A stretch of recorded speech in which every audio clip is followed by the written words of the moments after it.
तुम्ही जर बघाल तर भारतामध्ये दरवर्षी 800 ते 900 टन सोनं आणलं जातं. हं. आपण आयात करतो कारण आपल्याकडे तयार नाही होत. हं, हं, हं. डिमांड आहे आपल्याकडे. हो, बरोबर. वेड्यासारखी डिमांड. हं, आणि आल्यानंतर त्याच्यातलं 30 ते 40% हं. दागिने वगैरेच्या स्वरूपामध्ये इ बाहेर पाठवतो आपण. अच्छा. तरीसुद्धा हं, किमान, हं, किमान 500 टन सोनं तुम्ही हं. काय करताय? दरवर्षी अकोम्युलेट करताय.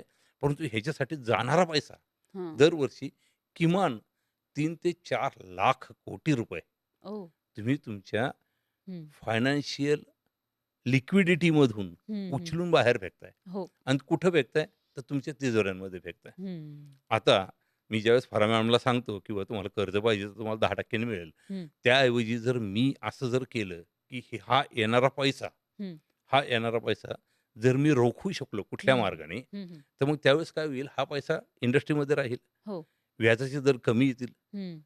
साहजिक आहे तुम्हाला सुद्धा कमी रेटने मिळतील. खरं. साहजिक आहे आपण जागतिक लेव्हलवरच्या स्टार्टअप कंपन्याच नाही तर मोठमोठ्या कंपन्यांबरोबर फाईट देऊ शकू. हं, हं, हं. आणि ज्यावेळेस आपण असं म्हणतो, की भारताला 2047 हं, हं.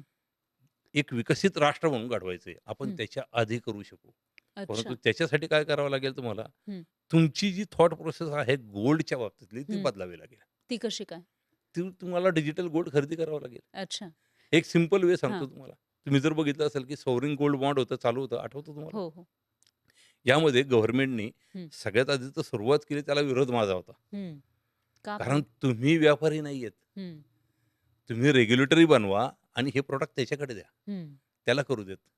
रिस्क तो घेईल. हं, त्याच्यावरती रेग्युलेटर तुम्ही ठेवा. हं, जेव्हा की तुम्ही स्वतःच चालू केलं, त्याच्यामध्ये त्यांचं फार मोठं नुकसान झालं हं. आणि आता गेल्या 1.5 वर्षापासून 2 वर्षापासून सॉव्हरीन गोल्ड बॉन्ड बंद आहे. हो, बरोबर आहेत का? हो. परंतु तुम्ही जर बघाल तर त्याच्यासारखी स्कीम नव्हती, त्याच्यासारखं प्रॉडक्ट नव्हतं. का? कारण बरीचशी लोकं फिजिकल गोल्डच्या ऐवजी डिजिटल गोल्डमध्ये शिफ्ट झालेली होती. हं, हा पैसा कुणाकडे होता? किंवा त्यावेळेचा पैसा कुणाकडे आहे आत्तासुद्धा? हं, ज्या स्कीम चालू आहेत, संपलेली नाहीये हं, हं, हं. सॉव्हरीन गोल्ड बॉन्ड अजून संपलेलं नाहीये. हां. काही 4-5 वर्षानंतर ते पूर्णपणे संपेल. हं, हा पैसा कोणाकडे आहे? हं. गव्हर्नमेंटकडे आहे. हो. म्हणजे तो लिक्विड मार्केटमध्ये आहे. हं. शासन तो पैसा प्रचंड प्रमाणावरती वाढवू शकत होते. हां. लोकं प्रचंड प्रमाणावरती खरेदी करू शकत होते हो.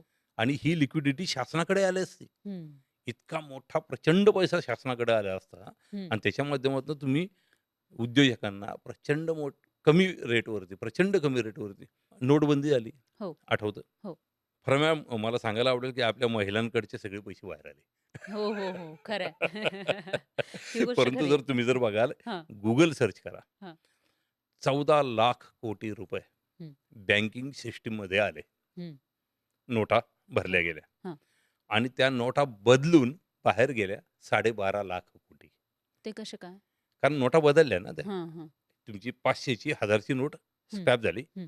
पण 14,00,000 कोटी आले, तर 12.5 लाख कोटी कारण कसे काय? लोकांनी नेले नाही पैसे परत. ते अच्छा. सिस्टममध्ये राहिले. हं, हं, बरोबर. आता हं, हे आकडे माझे नाहीयेत. हं, तुम्ही हे आकडे आर-बी-आय थ्रू, Google थ्रू तुम्ही सर्च करू शकता आणि हं. त्याला व्हॅलिडेट करू शकता. ओके.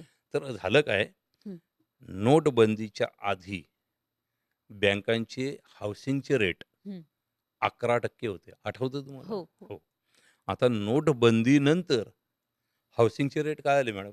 आधी तर 6-7 पर्यंतही गेले होते. 8% आता पर्यंत 8, खाली आले. 8.5, नाही 9 आता पर्यंत. नाही, हां. आपण त्यावेळेस पण हो, 8% झाले आणि त्याच्यानंतर अजून खाली आले. हो, हो. पण कोव्हिडच्या काळामध्ये आता खाली आले तुम्ही होते. मला सांगा, की नोटबंदी झाल्यानंतर हं. केवळ 1.5 लाख कोटी रुपये जर सिस्टममध्ये आले आणि तुमचे व्याजाचे दर कितीने कमी आले? 2 3% ने. हां, 3%. जस्ट इमॅजिन, जस्ट इमॅजिन प्रत्येक घरामध्ये पडून असलेलं सोनं हं, किती आहे? हा भाग वेगळा आहे. हं, बरोबर आहे. हं, वर्ल्ड गोल्ड काउन्सिल म्हणतं, की 25,000 टन भारताच्या हाउसहोल्डमध्ये आहे. हं, ज्याची किंमत 400 लाख कोटी रुपये. हं, ह्याचा फक्त तुम्ही 10% जर मार्क आणला ना मार्केटमध्ये, हं, किती फक्त 10%, हं, 40 लाख कोटी. हं, व्याजाचे दर काय होतील? हं. कमी होतील. 0.